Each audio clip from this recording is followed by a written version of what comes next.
오늘은 주일 설교에 있어서 획기적인 날입니다. 왜 그러냐면 제가 지금까지 주일 설교에서 설교를 했지만 개인 문제에 대해 설교할 때 보편적인 문제만 설교를 했어요.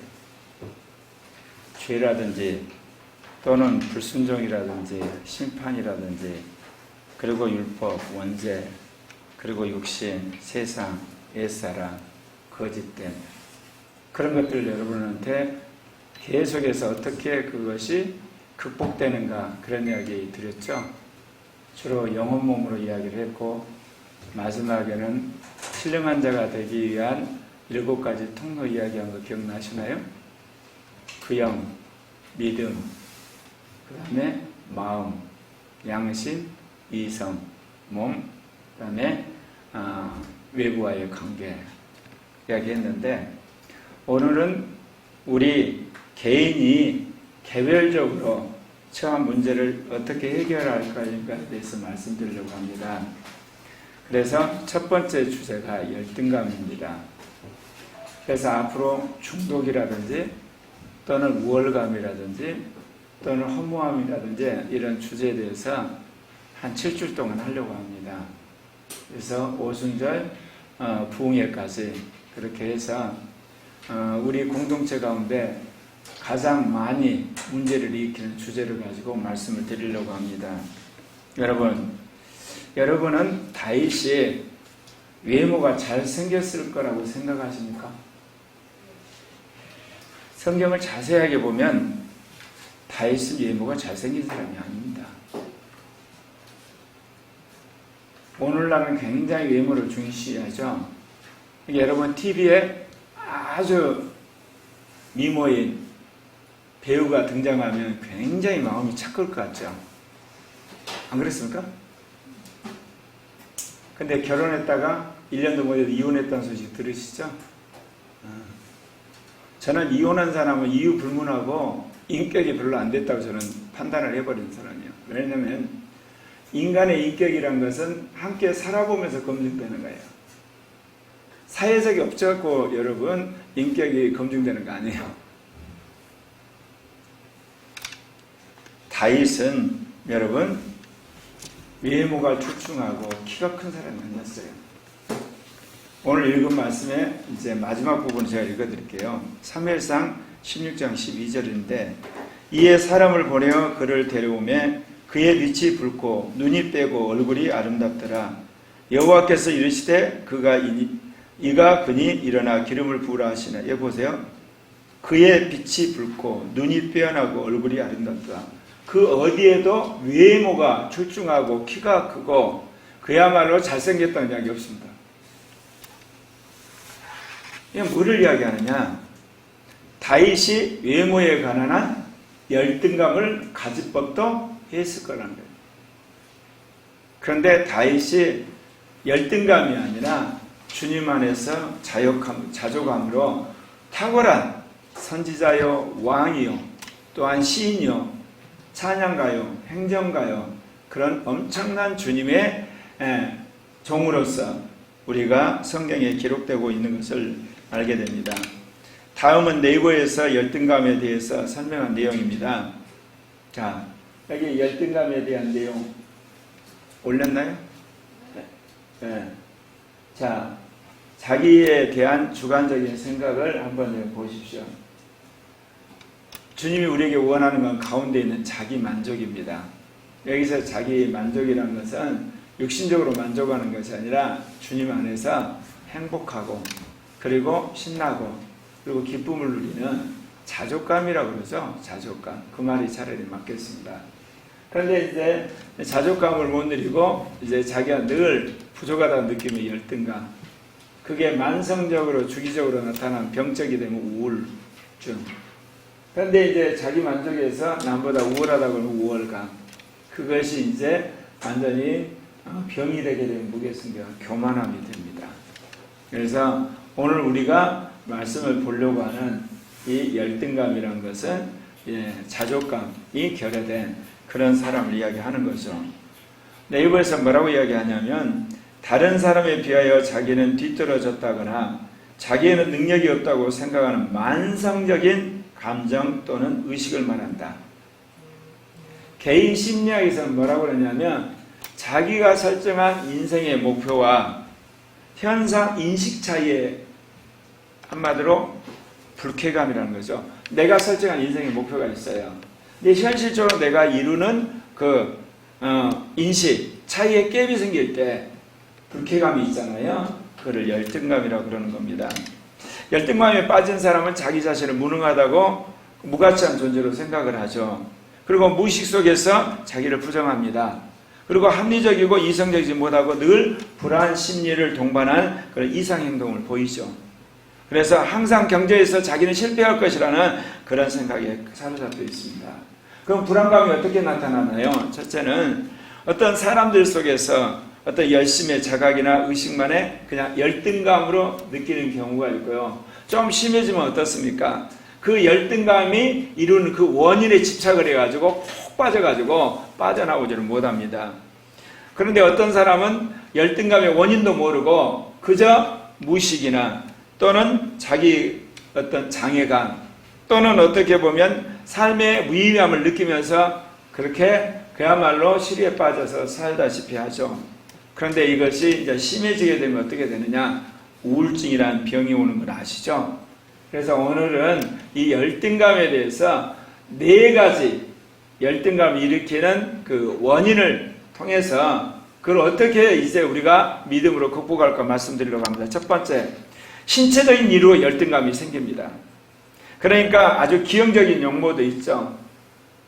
우리가 살다 보면 아무리 인간 차별 안 한다 하지만 여러분 보기에 딱 정말 못생겼다가 툭 튀어나오는 사람도 있잖아요. 장애가 있는 사람들. 또 정말 못생긴 외모가 있어요. 또 병으로 인해 장애가 있는 사람들, 절름발이들, 대머리, 말더듬이, 원청이, 안면이 완전히 상처가 된 사람, 왜소한 체력, 운동을 못해가지고 헉헉거리는 것, 그리고 왼손잡이, 소수인정, 성적인 기능이 마비된 그로 말미암아 일어나는 그런 열등감 있지 않습니까? 그렇죠? 그런데 이러한 지나친 열등감이 사람으로 하여금 어때요? 공격적이 되게 되면 비행을 하게 되고 거기에 대한 보복을 하게 되고 그리고 여러 가지 퇴행적인 행동도 하고 범죄자로 전락하기까지 합니다. 그렇다면 이 열등감 우리가 어떻게 극복해야 될까요? 첫째, 신체적인 약함을 숨겨서는 안 됩니다. 하나님이 중심을 보신다는 것을 기억하셔야 돼요. 여러분, 하나님은 외모를 보지 않아요. 생각해 보십시다. 어떤 사람 키가 크고 아주 잘생겼어요. 한 사람 키가 작고 진짜 못생겼어요. 누구 탓이에요? 굳이 말하면 하나님 탓이에요.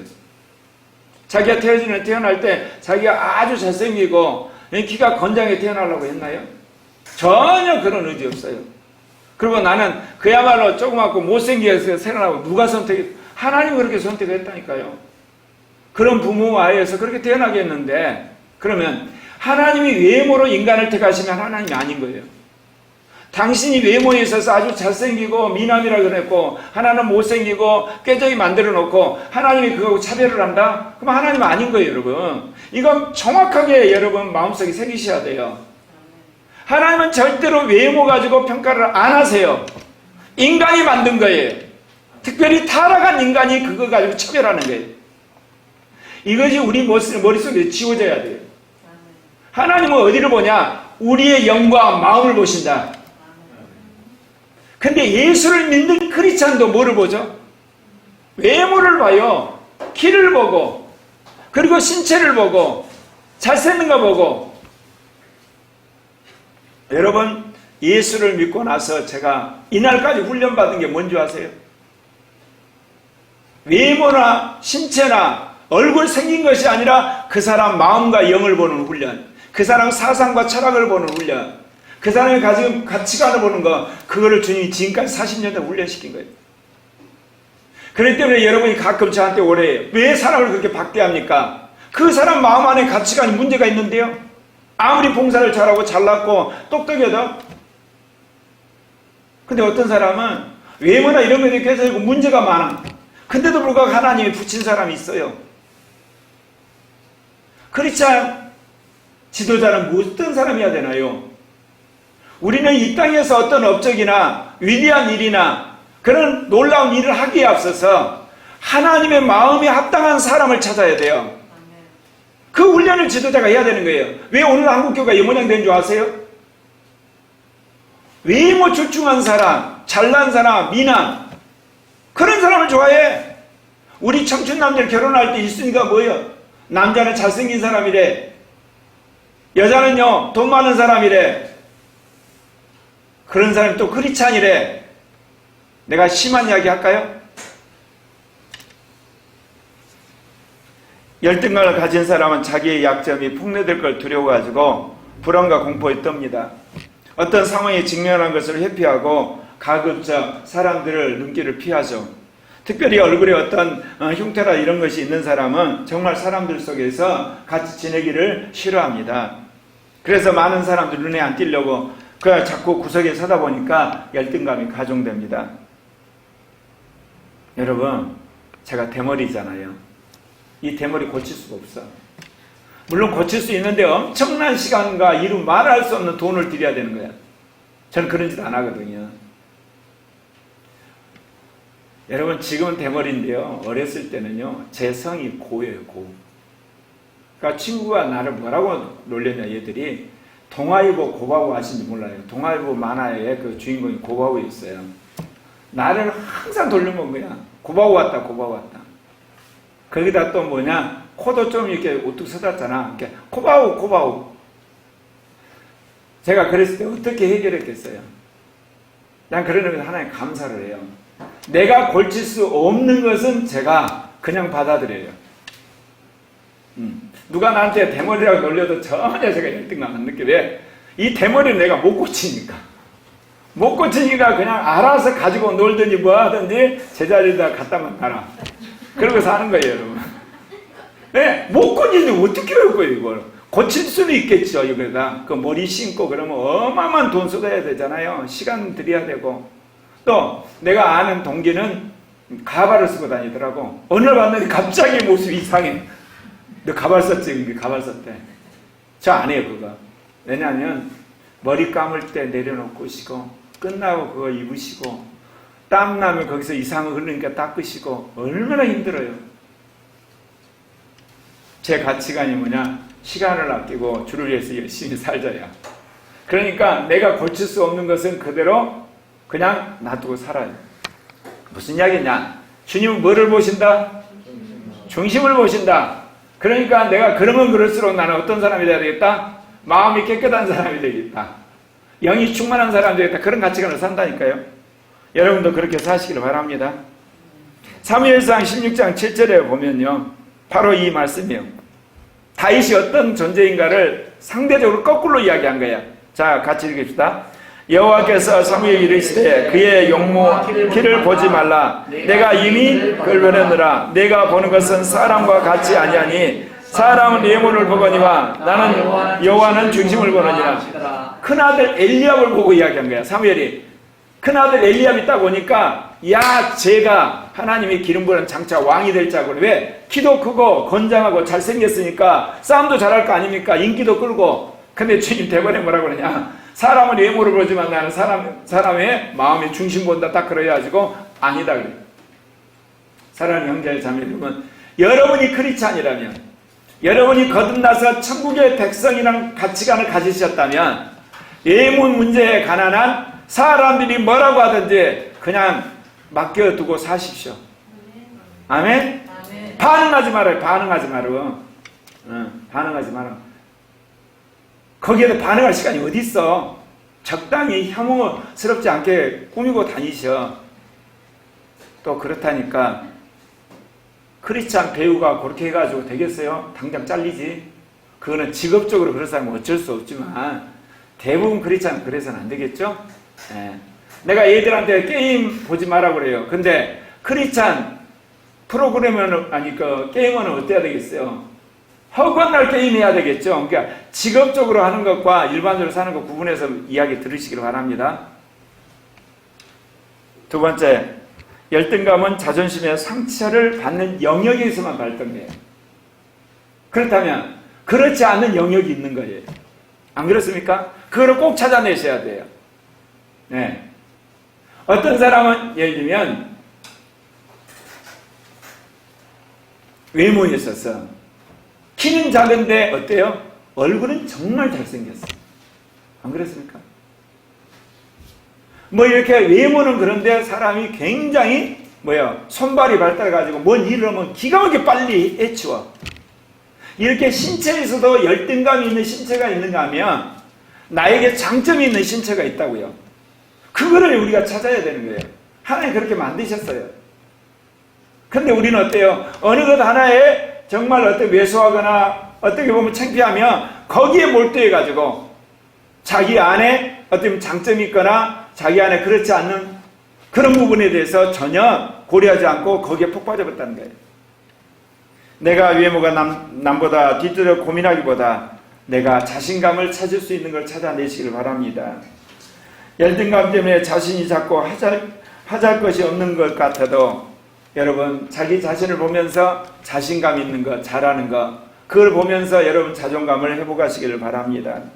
그리고 그런 속에서 여러분이 적극적으로 여러분을 개발하다 보면 어느 사이에 여러분이 열등감이 되었던 그런 것들은 다 어디로 가버렸고 여러분은 얼마든지 그런 자존감 속에 살 수가 있다는 겁니다.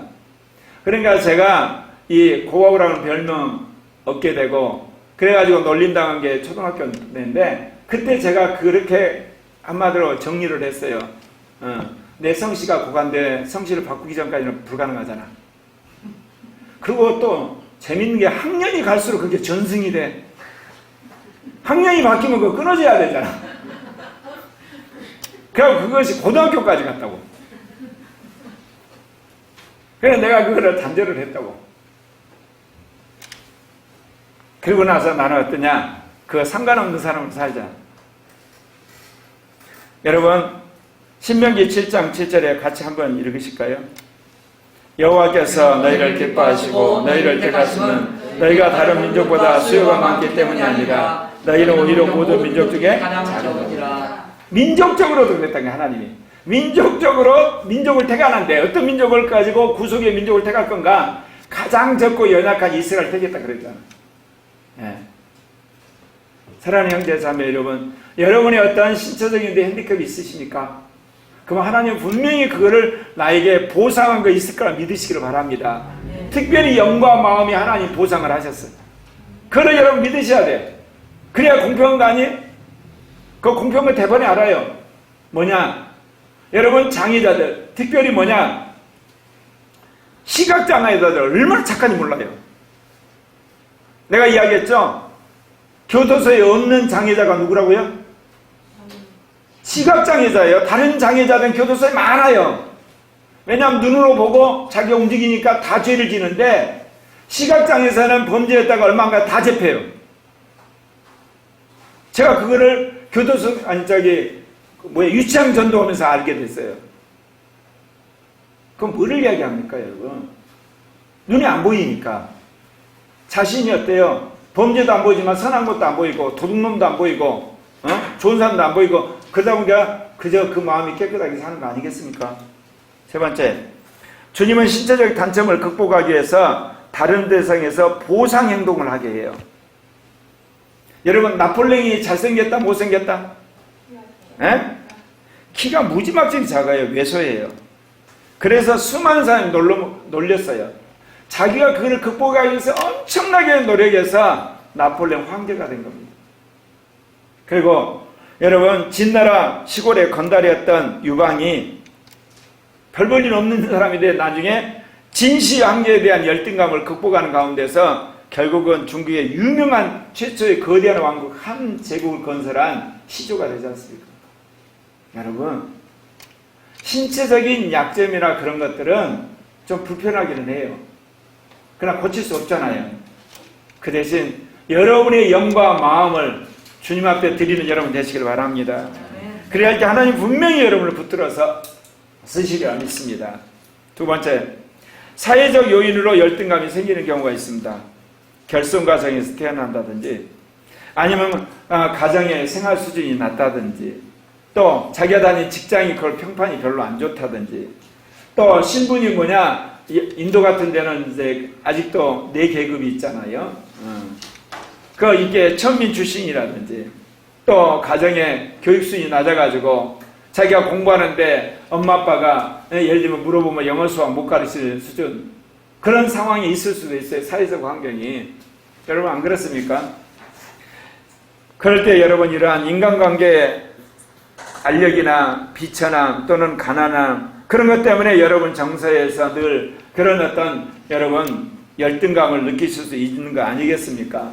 그러다가 자칫 잘못하면 정서 장애도 이룰 수가 있어요. 그러나 하나님께서 이거를 극복하게 하시는 그런 은혜를 주실 줄 믿습니다.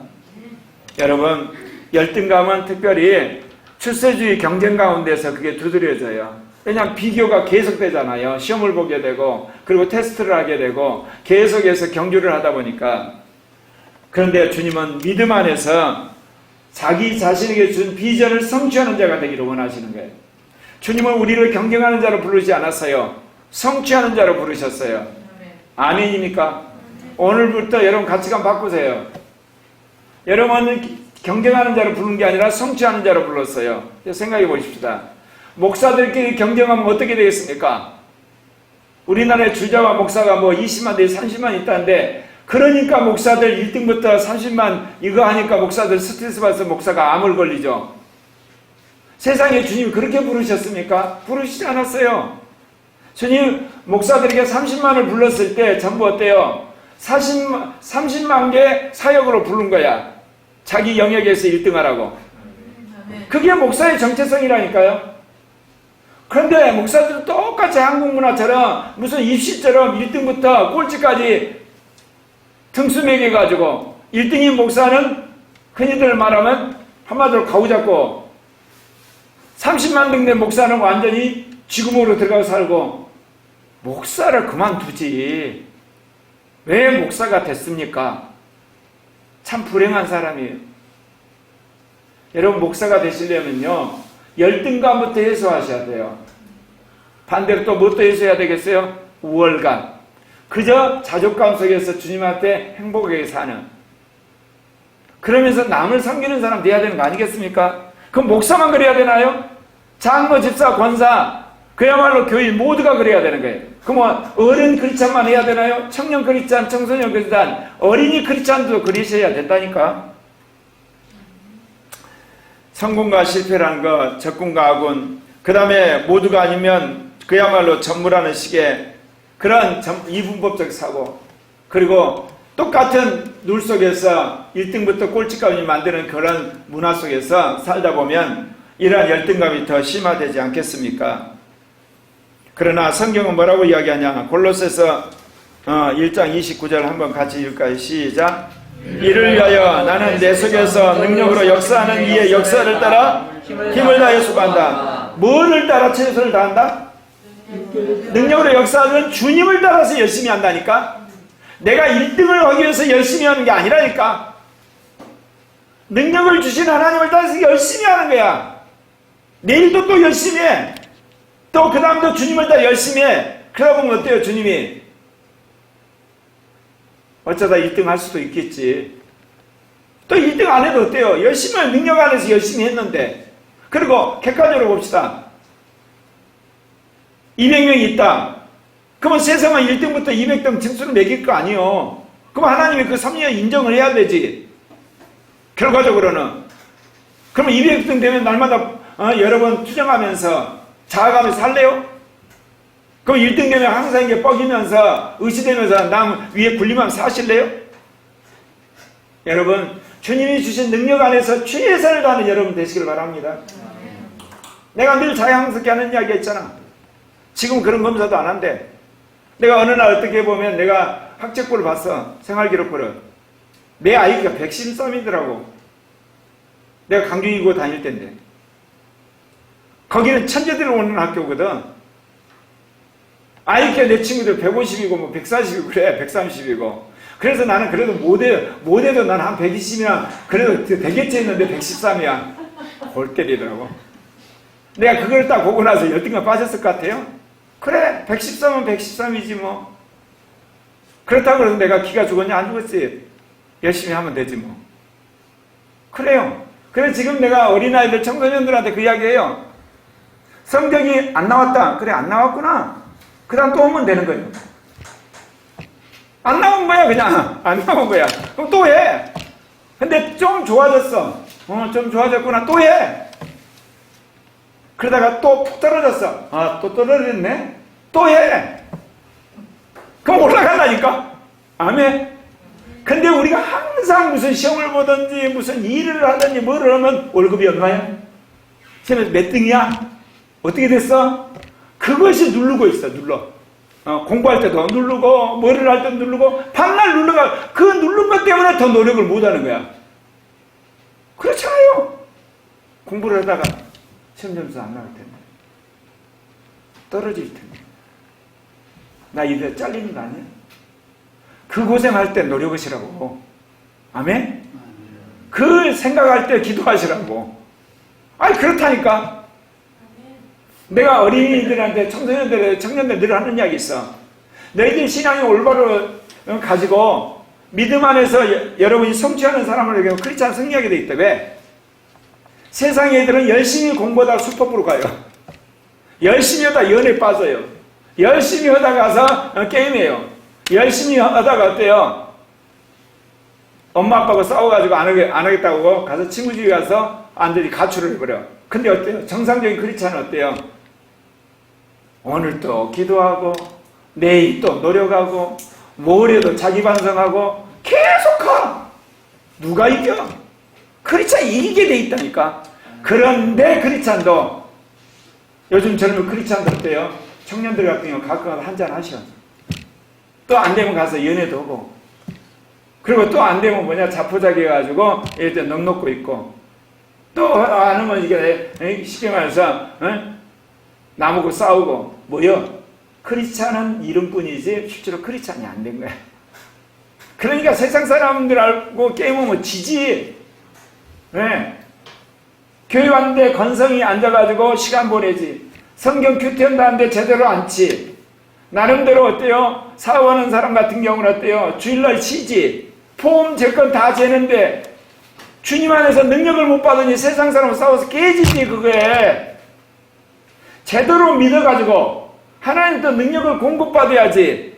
핸디캡에 의해서도 그걸 뛰어넘지. 능력으로. 안 그랬습니까? 그래서요, 제일 골치 아픈 사람이 어때요? 크리스찬이라 폼되면서 제대로 신앙생활 안 하면서 사는 사람.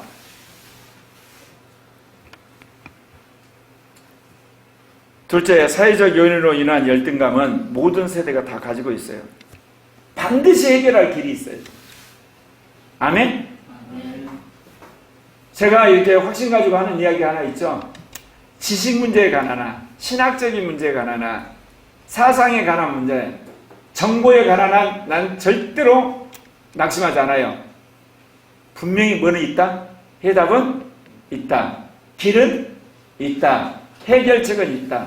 마찬가지로 여러분 인생에서 여러분 불안감을 주는 거 있잖아. 열등감을 주는 거, 여러분 좌절감을 주는 거, 그렇게 여러분 인생을 하나님이 그대로 두지를 않아. 아멘? 그럼 하나님이 아니여. 그런 하나님을 믿지를 말어. 틀림없이 뭐여? 내 열등감을 극복할 길을 주님이 뭐 하셨다? 준비하셨다. 아멘? 못생긴 얼굴을 어느 날 갑자기 잘생기게 하지는 않지만 그거를 잊어버릴 정도로 하나님 다른 대안을 준비하고 있다. 아멘? 내가 가끔 신목사님한테 교육을 많이 받는 게 있어요. 뭐겠어요? 제가 정신없이 나오다 보면 머리도 이게 안 빗어가지고 갑자기 고바보가 돼가고 나오고, 어떤 때는 딱 있다 보면 뭐야, 저기 누구지? 그 만화에 나오는 누구처럼 여기 옷도 이게 안 피고 그냥 나오고, 어떤 때는 옷도 뒤집어서 나올 때가 있고, 새벽 때. 근데 지금은 내가 무명의 인사니까 신목사님한테 그렇게 내가 교육을 받지, 내가 앞으로 전국적인 스타가 되면 옷 뒤집어 갖고 입고 나오면 내가 그게 어느 날 모델이 돼가지고 애들이 다 옷 뒤집어 입는 날이 온다니까. 안 그러나요? 내가 제일 이해할 수 없는 것은 뭐냐, 어느 날 갑자기 연예인들이 여기 터진 거 있잖아, 막 여기 커진 거, 입고 나오더라고. 아니 저런 애들이 있어. 그랬더니 어느 날 얘들이 다 그것을 입더니 아예 회사에서 그렇게 옷을 만들어 팔더라고. 이거 뭐야 이거. 결국은 누가 그거를 입고 누가 터트리는 따라 그게 패션이 되더라고. 그래서 지금은 내가 그런 사람이 아니니까 신목사님 말 듣고 열심히 하지만 내가 짱만 돼봐라. 내가 유형을 만들어 버렸거든. 뭔 이야기를 하려고 모르겠어요. 그냥 뜬감을 뭐로 바꿔라. 어? 여러분 다른 것을 통해서 여러분 성취하는 걸 찾아내시라고 그래. 꼭 있어. 하나님은 그렇게 하셔. 아멘? 그 이야기 하려고 그러는 겁니다. 네. 고린도서 1장 27절 28절 같이 읽읍시다. 시작. 그러나 하나님께서 세상에 미련한 것들을 택하사 지혜 있는 자들을 부끄럽게 하려 하시고 세상에 약한 것들을 택하사 강한 것들을 부끄럽게 하려 하시며 하나님께서 세상에 천한 것들과 멸시받는 것과 없는 것들을 택하사 있는 것들을 피하려 하시니 이 말씀을 정말 믿으십니까? 그럼 봅시다.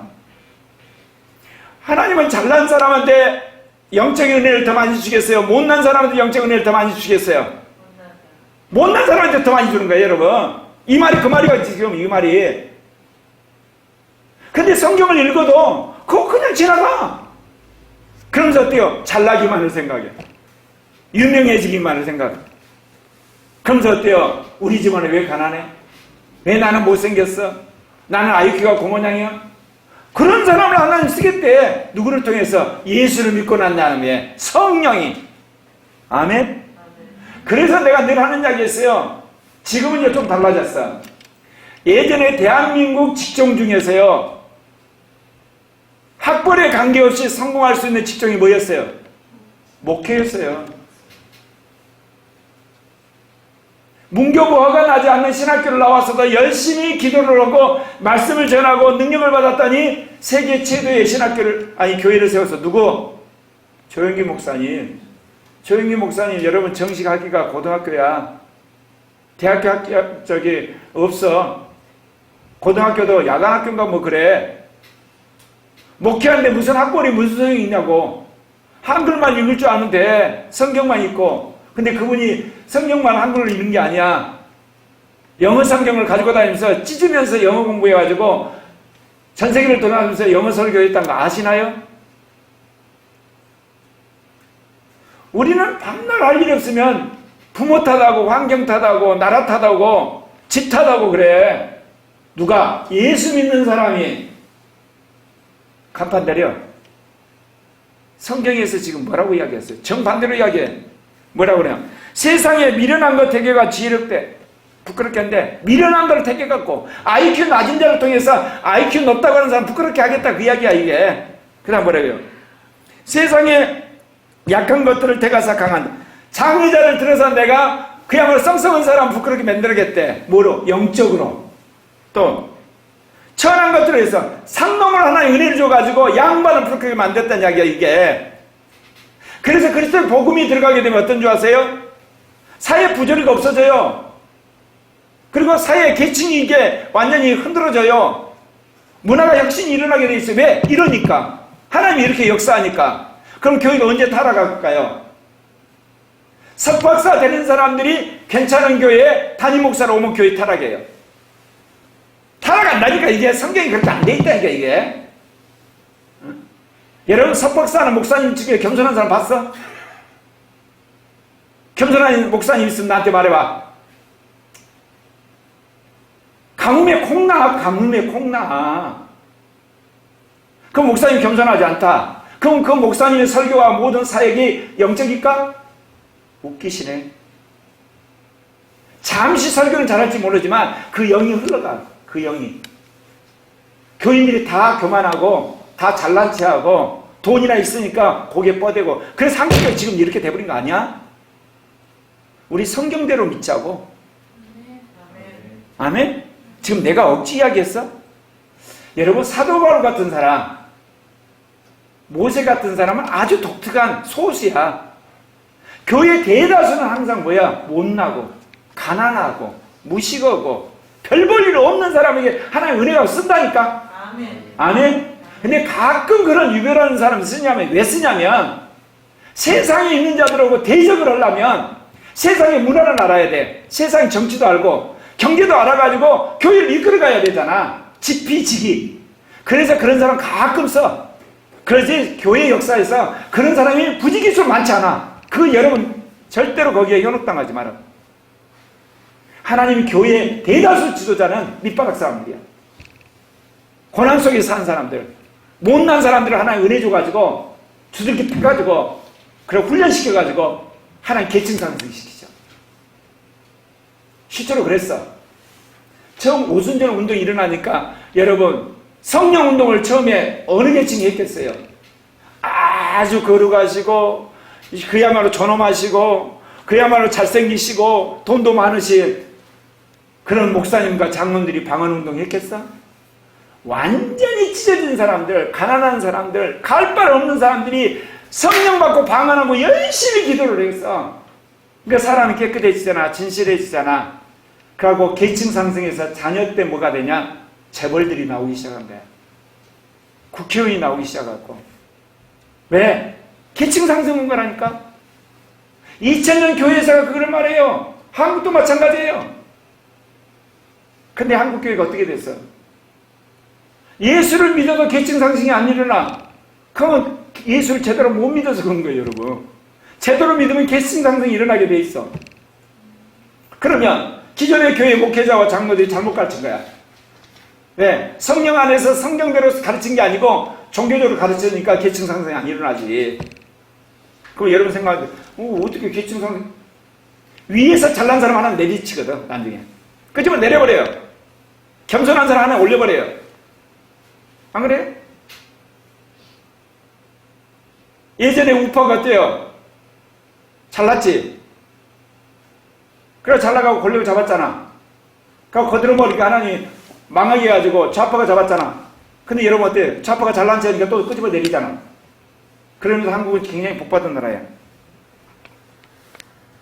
세 번째, 하나님은 사회적 요인을 극복하도록 주변 사람들에게 사랑을 베풀고 봉사함으로 인정받게 하세요. 사회적으로 여러분 열악한 환경에 태어났으면 사회적으로 풀면 될 거 아니야. 예를 들면 지지를 못한 가난한 집안에 태어났어. 내가 날마다 한탄해. 하나 이야기할까요? 학교 갔다고 나오면서 만나는 동경 아저씨 안녕하세요. 운전수 아저씨 안녕하세요. 계속 안녕하세요 해보세요. 유명한 사람이 돼요. 스마일 보이, 스마일 걸. 그렇게 사회관계 좋아지면 끝났잖아. 아니 그렇게 못 살아? 살 수 있어. 근데 안 사는 거야. 왜? 안 따라서. 우리 지금 가난해. 나는 ден게 없어. 그러면서 어때요? 친구들한테 쥐어받고만 화난다고. 아니면 들어가서 담배를 피고 끝난 거 아니야. 여러분 사회를 봉사하고 남을 섬기고 늘 여기에 상냥하게 대해주고 섬기고 희생하면 하나님 역사하시잖아. 그 대표적인 사람이 어디 있는지 알죠? 이광욱 강사님. 정말 섬기는 사람이잖아. 여러분 우리가 사회적 환경이 불안하다 예를 들면 열악하고 환경이 그냥 나쁘다고 여러분 저주하거나 자학하지 말고 여러분이 능동적으로 남을 섬기고 봉사하고 희생해서 새로운 사회관계 만들면 될 거 아니야. 아멘? 아멘. 새로운 가정 만들면 되고 새로운 예를 들면 그룹 만들면 되고 새로운 커뮤니티 만들면 돼요. 요즘에 타인을 위해 봉사하고 선행을 베풀 때 느끼는 행복한 거 있을 뿐만 아니라 사람들이 인정해주고 여러분들에게 새로운 자존감을 주는 그런 칭찬과 여러 가지가 있다니까요. 자신이 타인에게 도움이 되는 존재가 됐다는 걸 인정할 때 자존감이 있을 뿐만 아니라 또한 당신의 힘으로 다른 사람을 도왔을 때 그 또한 여러분을 도와주면서 여러분이 새로운 사회를 형성하게 되는 거예요. 자, 누가복음 6장 31절 시작. 남에게 대접을 받고자 하는 자는 너도 남을 대접하라. 자, 해보시죠. 여러분이 있는 거 갖고 남을 다 대접했어. 그러면 여러분이 돈이 지갑에 줄어들까 안 줄어들까? 남을 집어줬어. 줄어들 안 들어져? 줄어들죠? 여러분 시간을 남을 위해 썼어. 그러면 내 시간이 손해 아니야? 자, 그리고 여러분이 할 일이 바쁜데 그걸 내가 아주 열심히 했으니 여러분이 한마디로 말해서 지식을 쌓을 시간이 있어 없어? 근데 왜 하나님은 하라고 그러지? 아니 호주머니 줬으면 내 지갑 비었잖아 지금. 내가 시간을 허비했으니까 공부할 시간이 없잖아. 내가 사업을 해야 되는데 다른 사람 선처를 했으니까 나는 사업을 일으킬 시간이 없잖아. 일 여력이 없잖아. 근데 왜 주님이 그렇게 하라고 그러지? 하나님 채우는 거야. 하나님이 돈을 채워. 희한한 방법으로. 하나님이 희한한 방법으로 지혜를 줘버려. 하나님이 희한한 방법으로 일을 성사시키는 거야. 그러니까 그렇지 않은 사람이 어떻게 사냐고. 어떻게 경제하면서 사냐고. 전부 다 우리 전부 손 빨고 살아야지. 아, 그런다니까 분명히. 아멘입니까? 이거를 믿어야 되는 거야. 안 그러면 그렇잖아. 스트레스 가서 못 받아. 왜? 지갑 나가네. 나 만 원밖에 없는데. 나 이게 당장 라면 사 먹을 것도 없어. 나 내포트 써야 하는데 이게 뭔 짓이야. 나 F학 점 나오겠네. 얼마나 스트레스가 돼요. 그렇겠습니까? 우리 교회가 몇 명이야 지금? 나랑 해도 생별 숫자야. 근데 지금 내가 뭐 한다고 돌아다녀? 나라 구한다고 돌아다니잖아. 어? 대한민국 1000만 의식화 시키고 255만 통합교단 이렇게 반동생이 온다고 돌아다니잖아. 미쳤어 여러분. 내가 미쳤다니까. 미친 목사 설교 듣고 있는 여러분도 미쳤어 지금. 앉아있고 열심히 전도해가고 교인 좀 채우고 예배당도 채우고 그래서 교회에 돈도 모으고 해가지고 좀 키우고. 그래서 지금 목사님 뭐 하시는 거예요 이거? 내가 성령이 미쳐서 그랬다고. 나 열등감이 없는 사람이야. 근데 이제 제일 골 때리는 뭐냐? 다른 사람이 나에 대해서 착각할 때 교인도 많고 돈도 많고 자기 예배당도 있고 그러면서 나한테 은근히 그거를 요구해. 한 대 쥐어받고 싶어.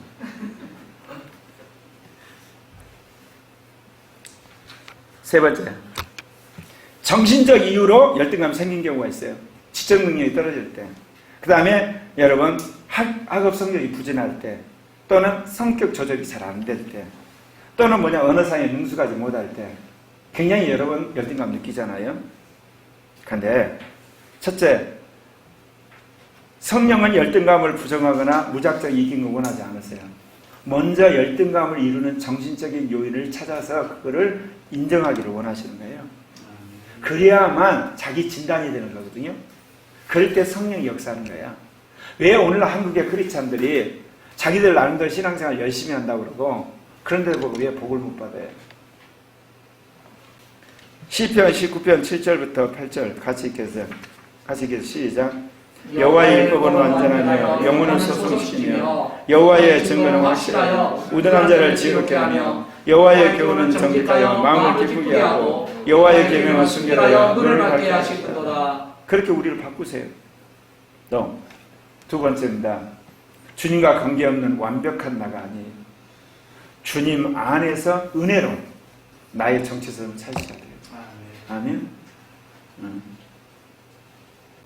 열등감에 반발로 완벽해지려고 노력하는 사람들이 있어요. 그래서 어쩌다가 완벽한 고지에 올라가요. 또 완벽한 고지에 또 올라가야 돼요. 항상 열등감, 부담, 스트레스.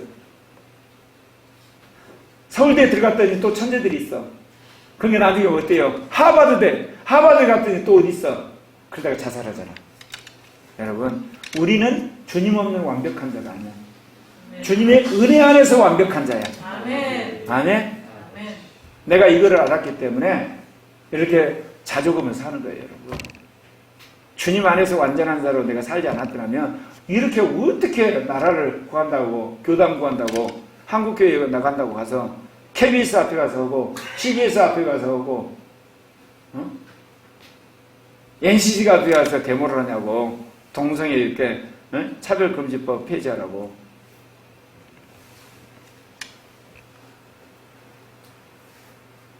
주님은 객관적 원인에 굴복한 주관적 감정이 아니라 주관적 믿음을 갖기를 원하세요. 아멘? 여기서 주관적 감정과 주관적 믿음을 구분하셔야 돼. 주관적 믿음이란 건 주님의 말씀이라는 객관적인 말씀이 내 마음에 주관적으로 믿어졌어. 그 믿고 갔더니 객관적인 하나님이 역사를 하셔버려. 우주 만물을 움직이고 내 인간의 모든 걸 움직여가지고 역사를 일으키는 거야. 분명히 주관적인 거지. 내가 믿는 거지. 근데 하나님이 역사를 해서 모든 상황을 움직이시는 거야. 근데 주관적 감정은 자기 감정 속에 살기 때문에 전혀 상황이 바뀌지도 않아. 더 악화만 되는 거야. 이게 여러분 한번 생각해보세요. 내가 주관적 믿음이라 그랬는데 감정인가? 삶의 변화가 없고 환경의 변화가 없고 인격의 변화가 없으면 그건 주관적 감정이야. 하나님 주고 있는 거지. 여러분 주관적 믿음을 가지고 있으면 그 믿음 때문에 하나님 움직이신다니까. 사람을 뜯어고치든지 아니면 능력을 주든지 아니면 환경을 바뀌든지 돕는 사람 보내든지 어떤 식으로든 주님이 역사를 하세요. 안 그러면 주님께서 감옥에 갇혀있는데 음성을 들려주든지 환상이라도 보여줘가지고 내가 너와 함께함이라. 아멘? 그러셔야 돼요. 네 번째, 이게 아주 중요해요. 정신적인 지혜. 아주 작지만 분명한 목표를 세워서 이루셔야 돼요. 제가 왜 이렇게 큰 소리 치겠어요? 조그만 거라 계속해서 성취해 왔거든. 제가 보니까 열등감에 사로잡힌 사람한테 물어봤거든. 너가 성취한 게 뭐 있냐? 없어. 미안하지만 단장도 한 번 못했고 분단장도 한 번 안 했어. 항상 소극적이니까. 예를 들면 학교를 살면서 6년을 다녔는데 100점 안 받았어. 그 문제가 있는 거예요, 여러분. 아니면 달리기에서 1등이라도 하나 해야 돼. 아멘? 안 그러면 뭐야? 햄버거 먹는데 1등이라도 한번 해야 돼. 그게 자존감이 있는 거거든요, 이게. 이게 평생에 조그만 것에 성공을 한 번도 못했어. 그런 열등감 생기게 돼 있어요. 그러니까 여러분 범죄 행위가 아니라 닥치고 1등 한 번씩 하세요. 아멘? 그럼 성적이 팍팍 올라오거든. 그러고 나서 다른 것으로 전이를 하면 돼. 다른 거. 오케이? 그거예요. 또 시간이야. 우리 박미자 간사님이 8페이지만 하라고 그랬는데 네 번째 거는 빨리 하고 끝내겠습니다. 영적인 이유로 열등감을 가질 때가 있어. 나는 밤날 죄책감. 나는 왜 이렇게 육신적이냐. 아이고 나는 세상이 너무 좋아서 날마다 이렇게 회개만 해야 되냐. 그리고 나는 왜 성경이 잘 안 믿어지냐. 그리고 나는 은사가 없어. 은사가. 나는 그렇게 오래 믿어서 능력이 없네. 그래갖고 열등감 가지는 크리스찬들 있잖아. 없어요? 나도 열등감 있었는데. 신혜영 목사님 대언해 불잖아. 그냥 예언해 불고 왜 나는 개인 예언을 못하지? 나라에 대한 예언을 주시는데. 그럼 그 기도 딱 했더니 주님 뭐냐, 너는 개인에 관심이 없잖냐. 주여 말했습니다. 난 솔직히 개인에 관심이 없거든요. 지도자 될 사람은 관심이 있어도 시간이 없어가지고 무사람들에는 관심은 없어. 그러나 나라, 민족, 세계, 학교, 기업, 정당. 주님 딱 그런 거야. 공이다. 신행 목사님 한 영혼을 얼마나 사랑하고 그 사람 놓고 기도하고 그 사람 머리끝 발끝까지 전부 다 나한테 물어보면서 해부를 하니까 내가 개인에 대해서 예언의 은사나 연결의 은사를 주고 신의 은사 주는 거지. 너는 관심 없잖냐? 맞네요. 무슨 말인지 아시겠죠? 열등감의 원인을 딱 까보면 이유가 있어요. 은사에 있어서. 그래서 요즘에는 내가 그 개인적 은사를 받으려고 어때요? 가끔 수찬아 공부 제대로 하고 있냐? 수리야 나 지금 가치관 세워졌냐? 제가 핸드폰 해요. 요즘에 민혁한테 야 민혁아 솔직하게 살아라. 영무용 살지 말고. 기쁨이한테 야 너 정치인의 비전 확실히 세우기 위해서 뭐 배우는 거 있냐? 요즘 제가 전화하잖아요. 뭐 하려고요? 개인의 관심을 가지면 개인에 대한 은사를 주시니까. 그런 게 하나님 그러신 거예요, 여러분. 네. 그래서 한번 날 주님 저한테 예언의 은사 주죠. 개인의 관심도 하나도 없으면서. 첫 번째, 믿음으로 하지 않는 것이 죄라는 걸 알고 회개하셔야 돼요. 자기가 믿음 없는 게 죄야. 성경 그래요. 내가 만든 말 아니야? 로마서 14장 23절 같이 읽어서 시작. 의심하고 먹는 자는 정죄되었나니 이는 믿음을 따라 하지 아니하였기 때문이라. 믿음을 따라 하지 아니하는 것은 다 죄야. 다 죄야. 믿음을 하지 않는 모든 건 죄야. 그냥 내가 믿음이 없다고 하는 거 그냥 에이 누구 집사도 믿음 없는데 나도 이렇게 뭐 나는 이제 잡사한데 뭐 그러면 안 돼. 믿음이 없구나. 회개해야 돼. 주여 내가 믿음이 없습니다. 죄입니다. 용서해 주세요. 그래야 하나님 믿음을 주시지. 그래서 밤낮 믿음 없다고 제가 고백만 하고 열등감 쌓여있으면 안 되지. 아, 믿음이 없는 게 죄군요. 믿음을 주시옵소서. 또 두 번째 뭐예요? 육신을 위해서가 뭐를 구해라? 그의 나라, 그의 의를 구해라. 육신을 위해서가 아니라. 예, 야고보 4장 3절 같이 읽겠습니다. 시작. 구하여도 받지 못하면 정욕으로 쓰려고 잘못 구하기 때문이라. 마태복음 6장 3절. 그런데 너희는 먼저 그의 나라, 그의 의를 구하라. 그리하면 이 모든 것을 너희에게 더하시리라. 우리 교회 이름이 무슨 교회예요? 그러면 제가 돌아다니면서 무슨 목회를 하겠어요? 코리아 목회를 하고 있어. 내가 CBS 앞에 가서 동성애 차별 급집을 옹호하는 행위 그만둬라. 계속하게 되면 시청료, 예를 들면 철폐역을 시청료 후원금 끊어버리겠다. KBS 앞에 가서 뭐예요? 계속해서 이렇게 동성애 옹호하는 거 하면 민영화 시켜버리겠다. 나는 아주 과격해. 정치권에 압력해서 민영화. 왜? 1년에 1,000억씩 손해보는 너희들 민영화 시키자면 2030 세대가 박수 쳐요. 왜? 그거 KBS 민영화 시키면 몇 조 되거든요. 거기에다가 1년에 1,000조씩 든 거 가지고 너희들 스타트업한테 지원하겠다. 아마 그 야권에서 법안 내리면 젊은 애들 그거 없어도 돼. KBS 없어도 돼.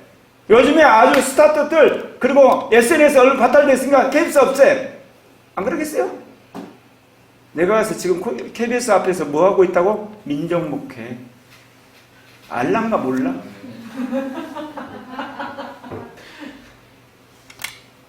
정말이야. 민정목회라 그러니까 예배당에서 사람 가다 놓고 그것만 민정목회는? 안 그래요? 이제 또 서울시 교육감 단일 후보 운동하려고 하는데 그래서 1년 2개월에 보수적이고 동성애 반대하는 교육감 세가지고 조의원 끌어내려고 운동을 시작하려고 그래요. 왜? 서울 목회해야 되니까. 아멘? 서울 목회라니까 예배당 크게 세워놓고 돈 좀 있어가지고 돌아가서 가가지고 뭐 라면 주고 뭐 주면서 사진 찍는 게 서울 목회 아니라니까. 서울시장 바꾸는 일과 서울시 교육감 바꾸는 것이 서울 목회야. 아멘? 나 그거 충실하고 있는 중이야. 자, 야고보서 4장 3, 얘기했네. 정신이 없구만. 자, 셋째. 자, 같이 또 읽읍시다. 시작.